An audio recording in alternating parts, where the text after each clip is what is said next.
On gun control this week, you've been pretty tough on Bernie Sanders, specifically on the question of legal protection to gun manufacturers. He has now said that he'd be interested into changing the law to allow to go after gun manufacturers who act irresponsibly. So isn't that what you want? No, that's not what I want, and that's not what the country wants, and that's not what President Obama called for. And I think he has been consistently refusing to say that he would vote to repeal this absolute immunity from any kind of responsibility or liability. It's the only industry in our country where we have given that kind of carte blanche to do whatever you want to do with no fear of legal consequences. You know, President Obama and I and Senator Sanders were all in the Senate at the same time. Two of us voted against what the NRA says was the most important piece of legislation in 20 years for the gun lobby. Senator Sanders voted with him and through this morning has been unwilling to join the president and me in saying that this should be repealed.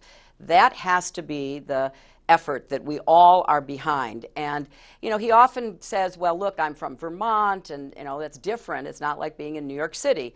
Well, in fact, the other senator from Vermont, Senator Leahy, voted with President Obama and myself. So I think that the excuses and efforts by Senator Sanders to avoid responsibility for this vote, which the NRA hailed as the most important in 20 years, points up a clear difference. And it's a difference that Democratic voters in our primary can take into account. Who's going to really stand up to the gun lobby, try to deal with this scourge of gun violence that takes 90 people's lives a day. I'm pretty clear on what I will do, and I support and will work hard to implement what the president has been advocating. On Senator Sanders' response, this idea that he represents a state in which there are a lot of gun owners, you were a senator.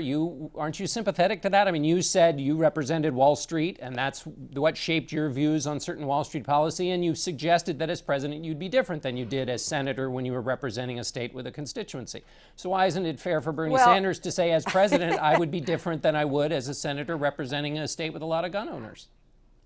Well, you know, I think you've really mixed up two important issues here. I've been consistent on gun lobby restrictions. In fact, I supported the Brady bill. Senator Sanders voted against it 5 times. So there's a very clear difference.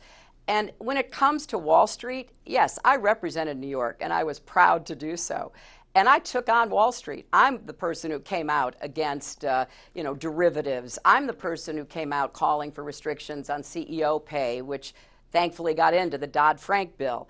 I'm the person who went to Wall Street and actually confronted them in 2007. I called them out on the role they were playing in the mortgage market. So I do have a history of taking on what I consider to be the abuses that come from any industry, including Wall Street, and I will continue to do so as president. And the proposal that I've put forth about how we rein in the excesses of Wall Street so we never again face what we did in 2008 has been judged as being more comprehensive, tougher, more effective by Barney Frank, by Sherrod Brown, my friend from Ohio who leads the banking efforts in the Senate, and by Paul Krugman. So, you know, I have a plan that will go after not just the big banks, because Dodd-Frank has given us the tools to do a lot of that, but to go after the so-called shadow banking industry. And I think I'm well prepared. I know what needs to be done. It's kind of like Nixon going to China, John.